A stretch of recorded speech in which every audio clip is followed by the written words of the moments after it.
एक शाम प्राची टीवी पर सीरियल देख रही होती है, तभी उसकी सास वहाँ आती है।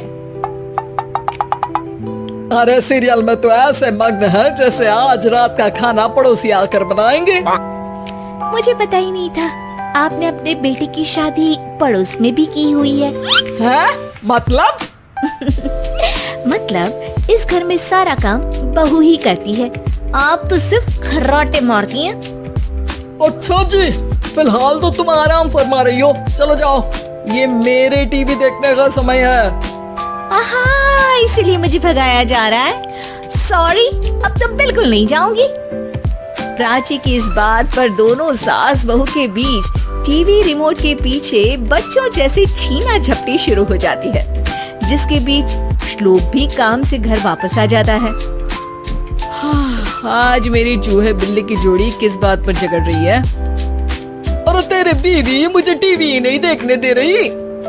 अरे तुम्हारी मम्मी मुझे खाना बनाने के लिए फोर्स कर रही है। अरे वाह, ऐसे बेतुके रीजन पर तो बच्चे भी झगड़ा नहीं करते। अरे मुझे कुछ मत बोल, सब इसने ही शुरू किया है। हाँ हाँ, जैसे आप तो बहुत दूध की धूली है ना।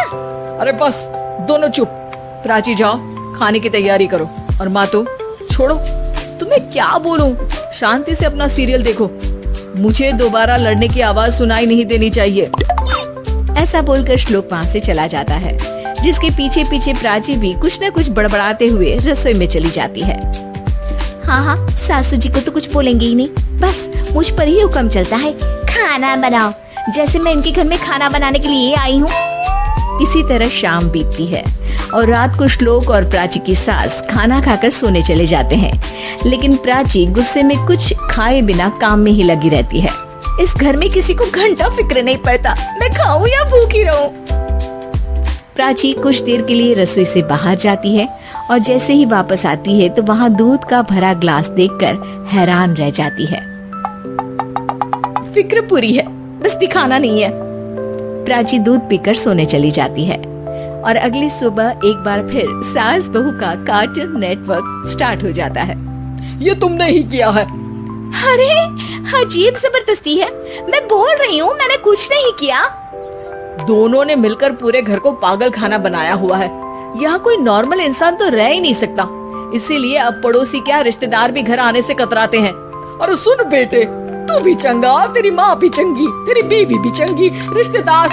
हाँ जी, आपको नहीं पता क्या, गंगाधर ही शक्तिमान है, रिश्तेदार ही। हाँ हाँ, बस समझ गया। कभी जानवरों जैसे लड़ेंगी तो कभी जुगलबंदी करेंगी। भाई मैं आप दोनों के बीच में नहीं फंसना चाहता। सास बहू की इस मनमौजी जोड़ी से परेशान होकर श्लोक अपना सिर खुजलाता वहाँ से चला जाता है। चलो अब मैं भी कीर्तन में जा रही हूँ। इस पर जैसे ही सास कमरे में अपना पर्स लेने जाती है तो वहाँ नाश्ते की प्लेट रखी देख मुस्कुराने लगती है और नाश्ता करके घर से बाहर निकलते हुए कुछ पैसे टेबल पर रख जाती है, जिसके कुछ देर बाद सिलेंडर वाला घर आता है। ओ मुरी मैया, मैं सिलेंडर के बारे में तो बिल्कुल भूल ही गई थी। घर खर्च के सारे पैसे भी मम्मी के पास है और श्लोक से बोला तो उल्टा 4 बात सुनाएंगे। प्राची ये सोच ही रही होती है कि अचानक उसका चेहरा चमक उठता है और वो घर में आकर इधर उधर देखने लगती है। तभी उसकी नजर टेबल पर रखे पैसों पर पड़ती है, जिन्हें वो सिलेंडर वाले को दे देती है। ये सब श्लोक देख लेता है। अच्छा बेटे, इतना बड़ा घोटाला, सबके सामने मैं तेरी दुश्मन और पीठ पीछे तेरी मेरी यारी। इस पर श्लोक एक प्लान बनाता है और शाम को सब एक साथ बैठे होने पर बोलने लगता है। माँ, तुम दोनों की बहुत लड़ाई होती है, इसलिए मैं सोच रहा हूँ कि प्राची को उसके घर छोड़ाऊं, इससे वो भी खुश रहेगी और तुम भी। अचानक श्लोक की ये बात सुनकर सास बहू शौक से उसकी तरफ देखती हैं। अरे ऐसे कैसे घर छोड़ाओगे, मुझे कहीं नहीं जाना। अरे तुमने बोला नहीं पर मैंने सुन लिया, तुम्हें मम्मी के साथ रहना अच्छा नहीं लगता, मुझे पता है। अरे वाह, अरे जब बहू खुद कुछ काम बोले तो वो तुझे सुनता नहीं, और अब जो इसने बोला ही नहीं वो तू समझ गया। जब उसे नहीं जाना तो फिर जबरदस्ती क्यों कर रहा है? अच्छा, फिर आपको मौसी के घर छोड़ाता हूँ, बस अब आप दोनों एक घर में एक छत के नीचे नहीं रह सकती। मैं इस टॉम एंड जेरी की जोड़ी को और नहीं झेल सकता। है? ऐसे कैसे नहीं रह सकते? तुम्हें इतनी दिक्कत है तो तुम्हारा बोरिया बिस्तर पैक कर देती हूँ, लेकिन मम्मी जी कहीं नहीं जाएंगी। बिल्कुल यही सुनना था मुझे। अगर दोनों में इतना ही प्यार है फिर हर वक्त ये लड़ाई का नाटक क्यों करती हो?